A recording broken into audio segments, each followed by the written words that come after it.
What a weird double feature. I was gonna say, this was very different. If by different, I hope you mean exactly the same movie. So we went to go see Home Alone and had a few hours to kill. Like 3 hours. Yeah. Yeah, because Home Alone was at 4:30 and Sicario was at 9:20. So we went to go see Home Alone, talked about that for a little bit, went to go have some Church's chicken, and then killed time at a Walmart in Dearborn and went back to the movie theater. So we have 1990 Chris Columbus, John Hughes Christmas movie, followed by one of the most chilling movies I've seen all fucking year. I'm a little late to the party on this one. This movie's actually been out for a little while. In fact, it's not even playing in Springfield anymore. And I go back to Springfield on Tuesday. And this movie really seemed like it would be my cup of tea, and I really wanted to see it in the theater. But it came out, like, I can't remember if I was out of town when this came out, or if maybe it didn't get a pre-screening, or maybe it was just one of those weekends where I had to be at something else. But for some reason, I couldn't see it the weekend that it came out. And I've been trying to make time to go see it.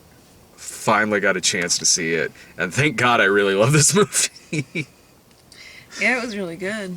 This movie is fucking haunting. It really is. Some of the scariest movies I've seen all year aren't even horror movies between this and The Gift. But this movie is, like, far more horrific and intense and just fucking chilling than most of the horror movies I've seen this year. Oh my god. Like, I love movies that are just about just pure fucking evil. Just about the worst fucking things humanity can just do to each other. And holy crap, and mix that in with Benicio del Toro being scary. I figured, like, this movie's from the director of Prisoners, which was a damn good movie from a couple of years ago. And if you didn't get a chance to see that, that was an underrated flick from, I want to say, 2013. This movie, easily one of the better movies I've seen this year. And it's the type of movie that, like, I wish, like, Oliver Stone and Michael Mann still made, but we got Savages and Black Hat. This movie starts out with, you know, it's a raid on a house in Chandler, Arizona. 'Cause, yeah. We're in the theater, and I'm like, ugh, could this desert be any drier? I love that you're still wearing that sticker that I put on you. Oh, there's one left. We killed time at Walmart afterwards, and she was putting stickers on me. One of them saved. There was like 5 of them on here earlier, and they've just continually fallen down throughout the night. So there's a raid on a house at the beginning of the movie, and you had stepped out for a second, but when you came back, just bodies in the walls. They find bodies just lined up in these walls that they're doing this raid on, because dude bursts in, another guy shoots at him, blows a hole in the wall, and then they just see a face sticking out. Like, what the fuck? Eventually, I think these bodies would have turned up at some point. Like, it would have gotten really, really stinky in there. Well, didn't one of them, like, start throwing up because it was really, like, disgusting? Yeah, dude just starts throwing up outside. Like, even if it didn't stink, that's terrifying to look at. And so, Emily Blunt she's pretty much the lead of this movie. Emily Blunt is basically an ideological agent who is still very much wanting to, like, still has a set of morals, still wants to do stuff by the book, but is put on this task force that's run by Josh Brolin and a mysterious figure played by Benicio del Toro in order to take down this drug kingpin in Juarez. And there's this whole sequence where they drive to Juarez to just pick up this dude, and it's terrifying. They get across the border, they pick up this dude, they go back, and there's just They get across the border, they drive through town where there are just 4 decapitated bodies hanging off a bridge. They drive through, like, fucking cannibal holocaust. Yeah, just headless, armless, just bodies, just mangled, like each deformed. of them were like missing at least one limb. Yeah. A couple of them were naked. And there's this horror movie music playing during this. Like, it's fucking terrifying. And there's this tense ass sequence when they get back across the border where they see a couple of cars next to them, and they see that just these tattooed dudes have just guns in the car with them, and they know, like, all right, at some point they're going to storm out of the car and probably try to ambush us to get this guy. So then the whole unit just gets out, has their guns pointed at them, and it's just fucking scary. It's this standoff that's wrapped up, like, in seconds. Like, they take these guys out fucking quick. Like, it has probably like the best, like, there's not even like a sting for the jump scare, because Kate, the main girl, stays in the car, and like she's watching the action go on, like, in the rearview mirror, and then all of a sudden there's just the guy like behind her. Oh god, it doesn't sound as frightening as it actually was in the movie, just describing it, but like it was just so unexpected. Yeah, and I jumped a mile. I love Emily Blunt too. Oh, me too. Like, between this and like Edge of Tomorrow, she should just be in most action movies. Yeah, like, no, she was amazing in this. I was doing some reading too about how she looks very on edge and wide-eyed and pretty sweaty in this movie, and part of what helped that was when they were filming in Mexico, she did come down with like severe diarrhea. And just kind of used that to make her character just look even more burnt out. That'll do it. There actually was a part where her partner is like, Kate, man, you look like shit. And I'm like, yeah, she almost looks sick. She was apparently. She was apparently just really fucking sick. Oh, God. Poor kid. Yeah. And so you have... God damn, these characters are so good, because you have Josh Brolin, who's like... tough guy, but also just fucking laid back, like wears sandals, and is like, well, here's what we're doing today. You want to go catch some bad guys? Alright, you should probably put this on. And Benicio... Yeah, that scene towards the end where he is just beating the shit out of her. Because she's threatened to tell on him, basically.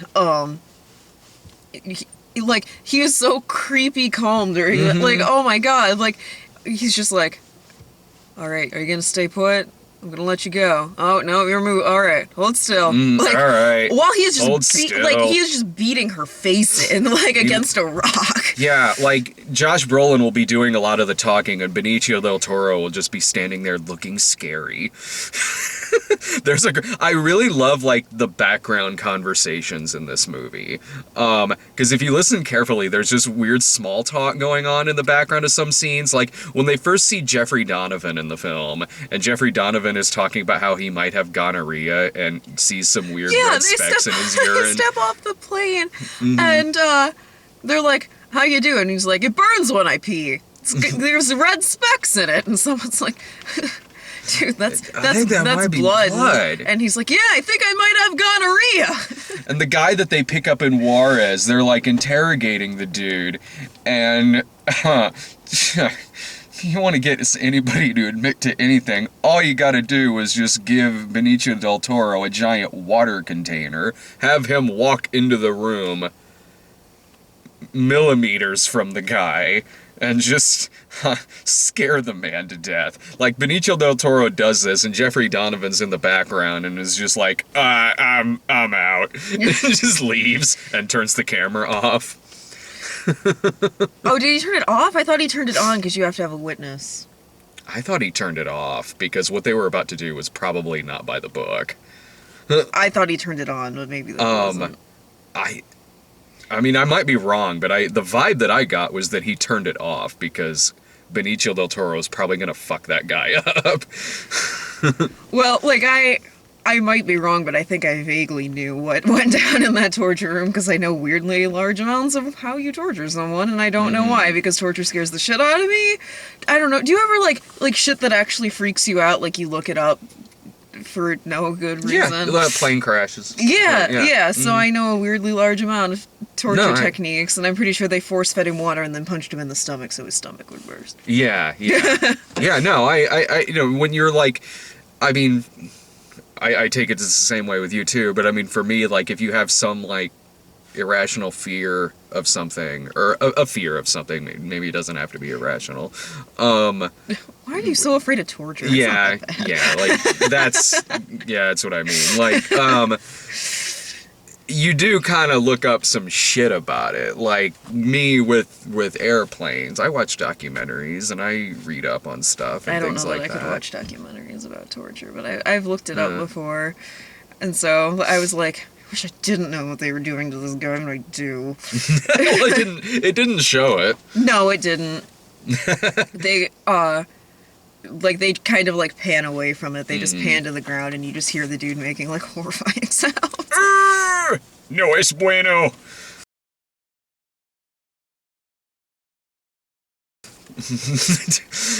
Oh god, there's so many scenes in this movie where Benicio del Toro is just staring at somebody. Like, okay, I'll get to the last scene in this movie later, but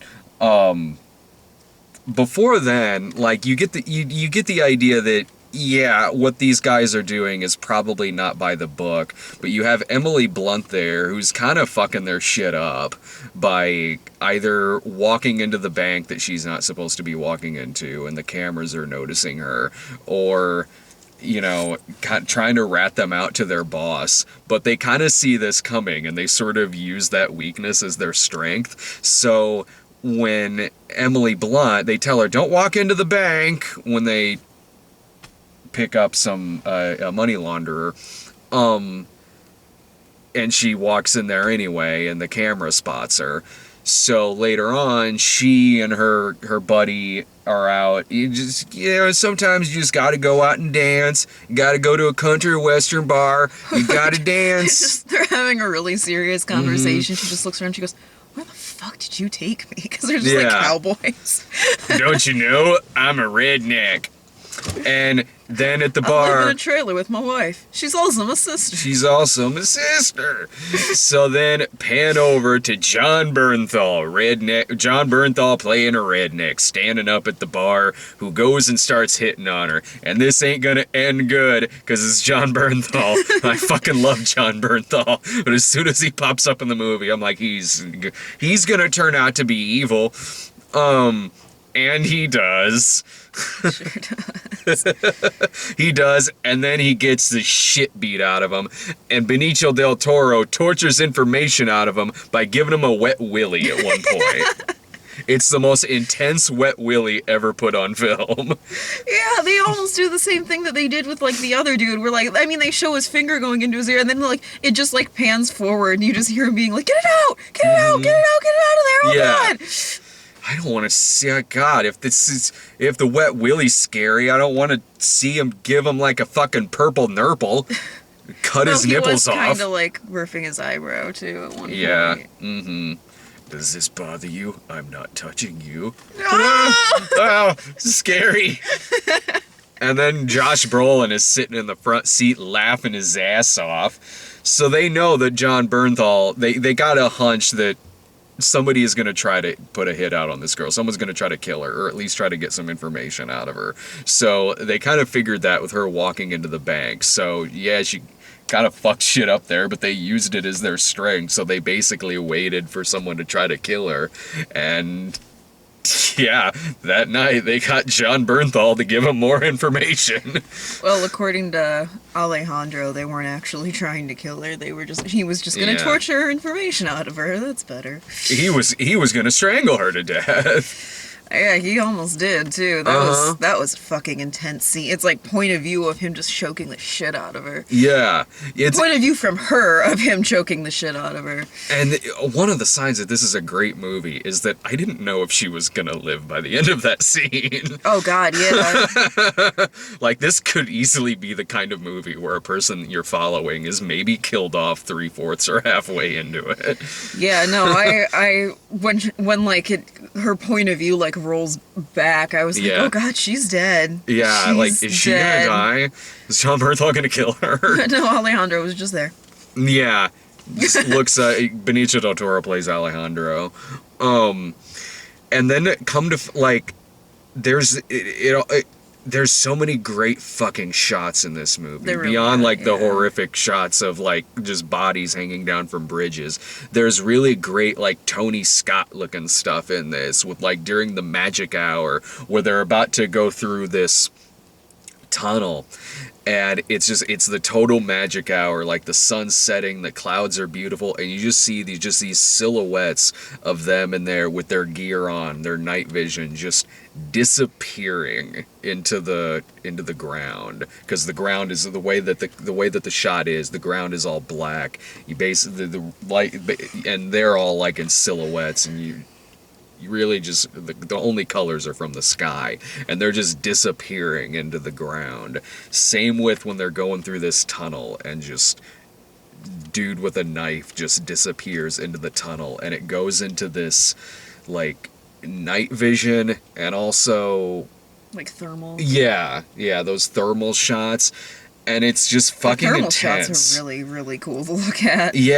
Yeah, because, like, they're fucking knifing some dudes in these tunnels and shit, and a firefight breaks out, and there's one really cool part, like, this is really cool, like, there's a minor character in this that you're kind of, like, every now and then following through the movie. It just... There's one minor character that you follow like every couple of scenes. There's also one minor there's also one minor character that you occasionally see, like and both of them end up in like the same scene. Are you Diaz and the guy who's like the patrolman? I think. Well, the guy who is the one, yeah, the guy, like the two guys who end up driving him. Oh, yeah. Like the first dude is the one with the son who's the soccer player, Yeah. and the second dude, you don't see him as much, but there's a scene where like he's like on the phone with like his family in the background. Mm-hmm. Yeah, and the guy Which is also a really cool shot because you're looking at him, but like he's leaning against like a window that's like a mirror, so you can see his family. Like he's looking at his family, but you see them like they're behind him. And like the patrolman's son like makes him breakfast and wants him to go to his soccer game with the patrolman. Yeah, and it's just this. His family is actually the last shot of the movie. Yeah. Which I thought was kind of cool. It's similar to the last scene from Traffic. So he's just this minor character that Benicio del Toro ends up, when Benicio del Toro gets through this tunnel, and you find out that basically what they're trying to do is gain control over the drug war and the drug trade going on between US and Mexico by essentially taking out the current kingpin and infiltrating Benicio del Toro into it, who you find out Benicio del Toro isn't actually, he's not actually some, like, CIA guy or different things that Emily Blunt thinks he might be. He's this former prosecutor whose wife was killed by this drug lord. Decapitated, and his daughter was thrown into acid.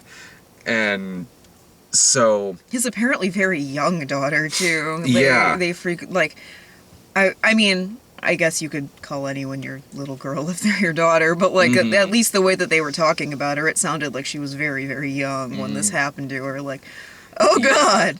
Yeah, so from Benicio del Toro's point of view, this is mostly a revenge story. Yeah. And oh man, when you want some revenge, you'll go to some dark fucking places, which he does. Like, he just kills this patrolman, who we've seen in earlier scenes, like, with his wife and kid. And normally this would probably be, like, the only scene you would see this guy in, but it gives you glimpses of just this minor dude who's just shot like he's nothing later on in the movie. Yeah. And- Very abruptly, too. He, like, makes him get out of the car to confront Diaz, and he, like, turns because he's not getting any more orders. He just... Yeah.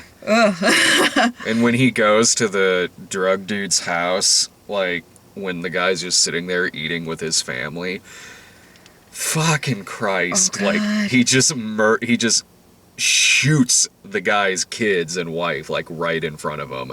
Like, I thought he was gonna make the dude live longer than he did. I did, too, yeah. Oh, my God. Yeah, and there's, like, the guy who... He was in a couple scenes, but the one in particular where he was talking on the phone with his kids playing in the pool. You see his daughters. There's like 3 of them, and they're all like grade school age. And when Alejandro like makes him start driving him, he's like, if you fuck with me, I'll have 20 men each. Like, I'll have your daughters raped by 20 men each. And I'm just like, Jesus fucking Christ. Oh, at the end when he goes back to Emily Blunt's place and he has her sign a statement that says everything that they did was legal. Oh my God. Like, I was like, okay. Dude, hey, you gotta do what you gotta do, you know? I guess we're not gonna win this drug war, so might as well control it.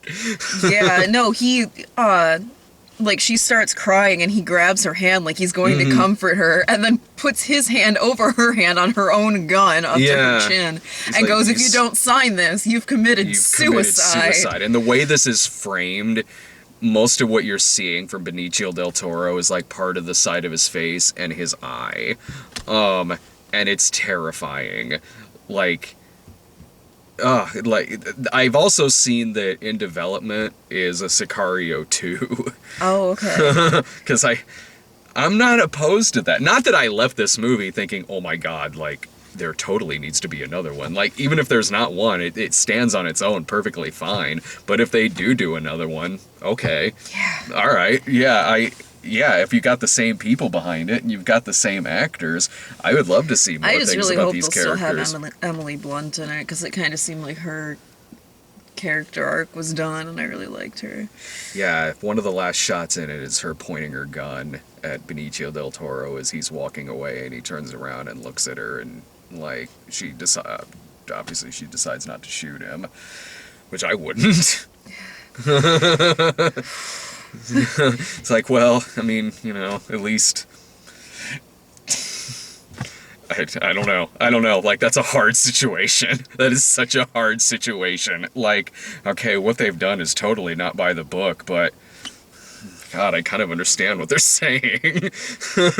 Like, I totally get what they're saying. Like, all right, well, yeah, I guess, like, well, if what you want is just control over the situation and put this guy into it, I guess that's better than the dude who's currently running things. Oh, man. And from Alejandro's point of view, he got his revenge. Yeah, he did.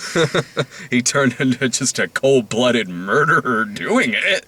Yeah, oh God, that last scene in the house is just so intense, because like he's talking to the guy in English because the kids don't understand English, but the wife seems to. They don't directly state it, but like she's reacting to what he's saying.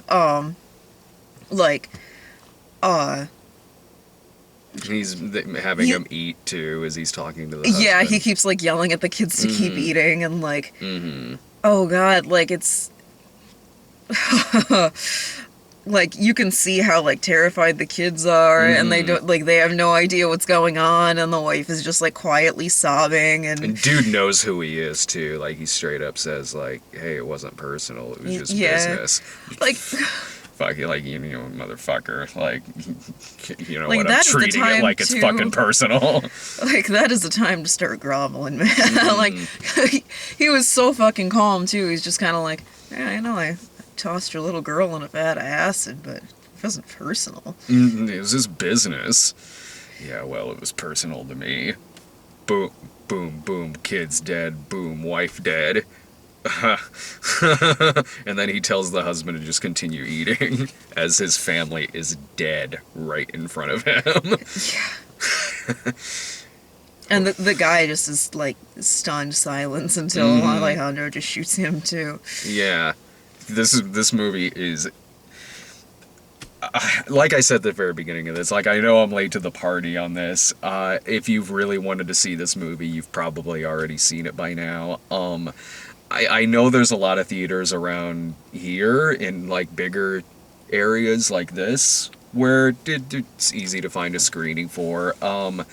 It's not playing in Springfield anymore, but if you haven't seen it, and it seems like something you'd like, or maybe you just have forgotten about it, or it just went past you and you got distracted and saw something else, get a chance to see this before this leaves theaters, because this is an intense fucking film. Like, Yeah, no, like seriously, I think that scene with the family in the house will just be in my brain for a while. Like it's difficult to even like express how intense that fucking scene it's is. Benicio del Toro doing intimidating ass shit by saying very few things. Like, honestly, what makes that scene so horrifying is just the reactions of the family. Yeah, and Benicio del Toro just staring daggers at the guy and just being so matter of fact and so fucking calm. Yeah, like 'cause he's the whole dreamed time- of this fucking day for years. The whole time, I was just picturing being one of those kids, like this intimidating ass guy with a gun shows up and starts speaking a language you don't speak, after asking the father in a language you do speak if you can understand a language you don't, and then talking to him in a language that you don't speak while your mother is sobbing in reaction to everything this dude Yeah. is saying. Like, I would love and this dude occasionally just yells at you to keep eating. Yeah. And then you die! And then dead. But at least you got to meet Benicio del Toro. That's true.